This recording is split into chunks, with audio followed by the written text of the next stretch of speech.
Once the war started, that massive wealth which the Jews had accumulated is now going to be used strategically for the purpose of influencing the direction of the war to get the prize that the Jews want. What is that prize? To destroy the Ottoman Islamic Empire, dismantle it, and to cut off the head of Islam, namely destroy the Khilafah. That's the prize they're after. The next prize is to liberate the Holy Land and to get the Holy Land for themselves. This is the prize they're after.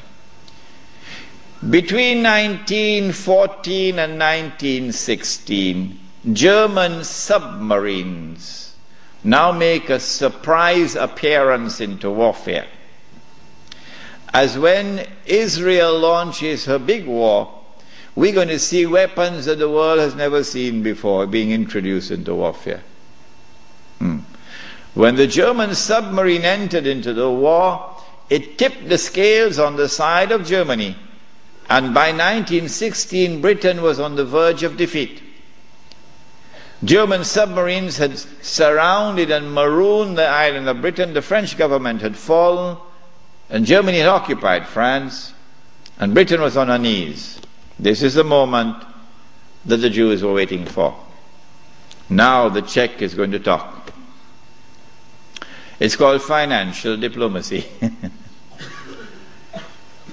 The Jews, this is the German Jews, went to the British government and said, let's make a deal. Let's make a deal. We will intervene in the war with massive financial assistance to you. Massive. And we will bring that dark horse into the race. But that dark horse didn't want to come into the race. American public opinion was overwhelmingly against involvement in the war. And the most famous American of all was not the president. He was a man who had established the assembly line for producing motor cars.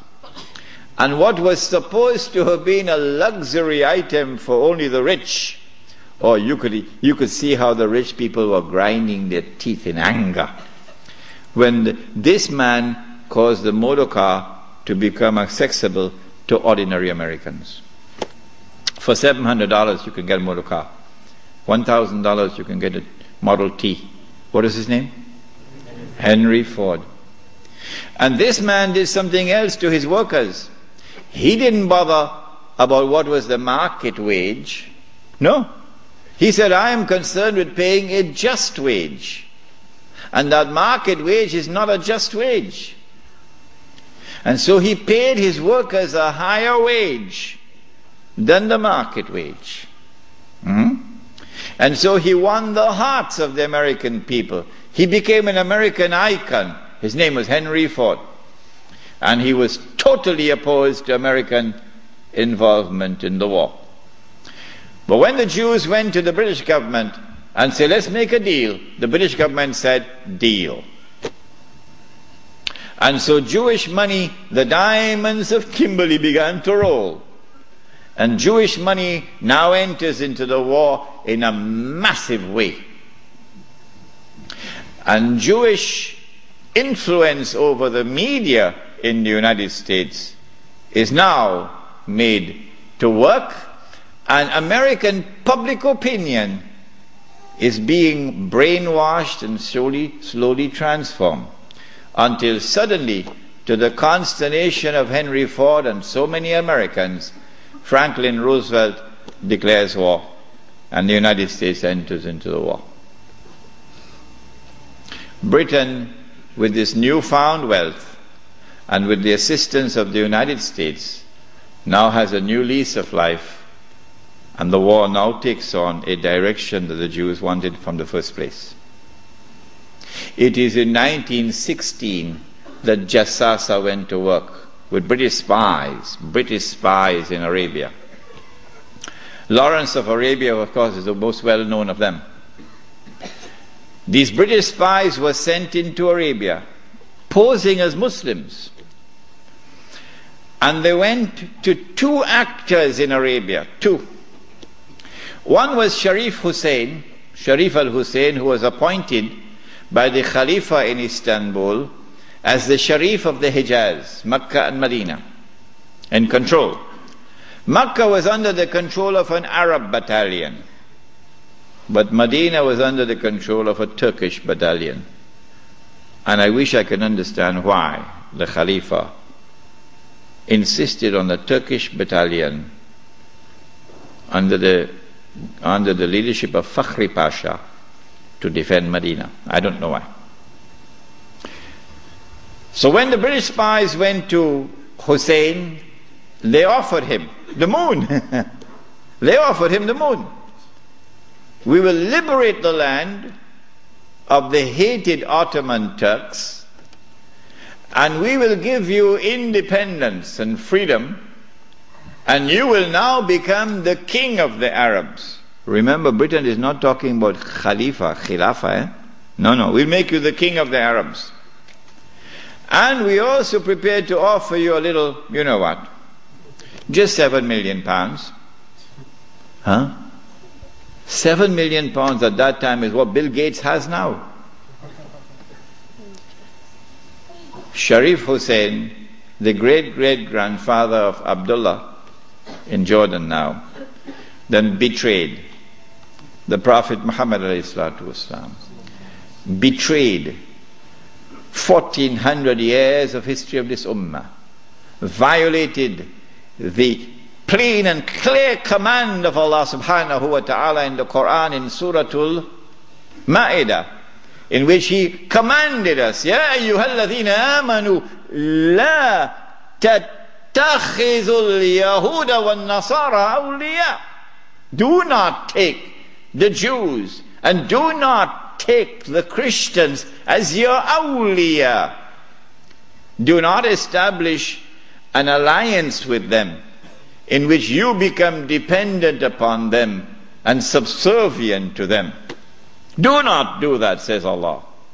بَعْدُهُمْ أَوْلِيَاءُ بَعْضٍ. They are protecting friends of each other. وَمَنْ يَتَوَلَّهُمْ مِنْكُمْ فَإِنَّهُ مِنْهُمْ. Whosoever from amongst you turn to them for that kind of an alliance, you no longer belong to this ummah, you've now joined them.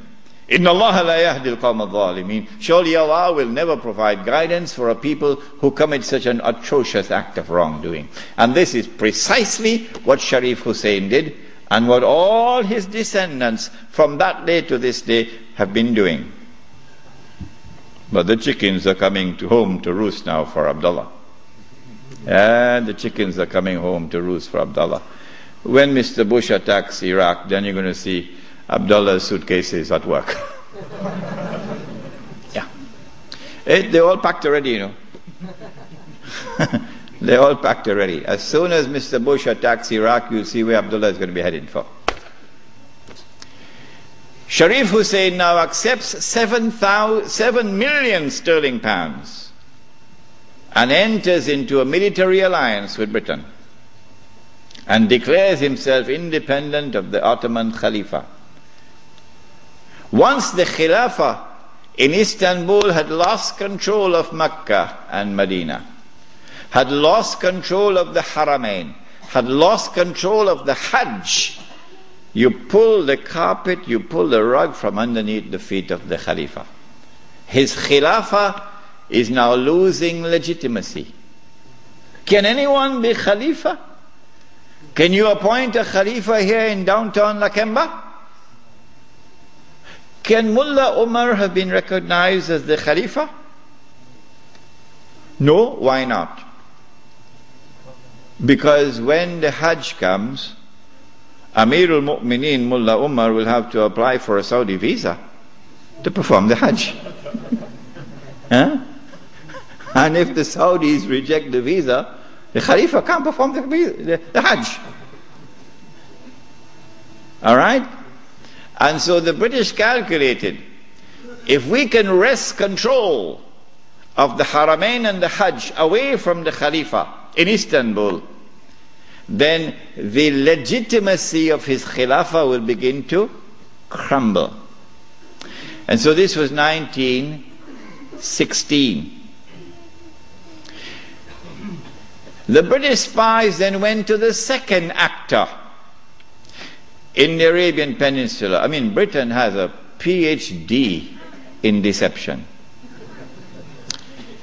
If you want to destroy the Khilafah, okay, you have to make sure that it cannot be restored. How can you take the entire world of Islam with so many ulama and ensure that not only is the Khilafah destroyed, but it cannot be restored? That's a tall order. How to do it?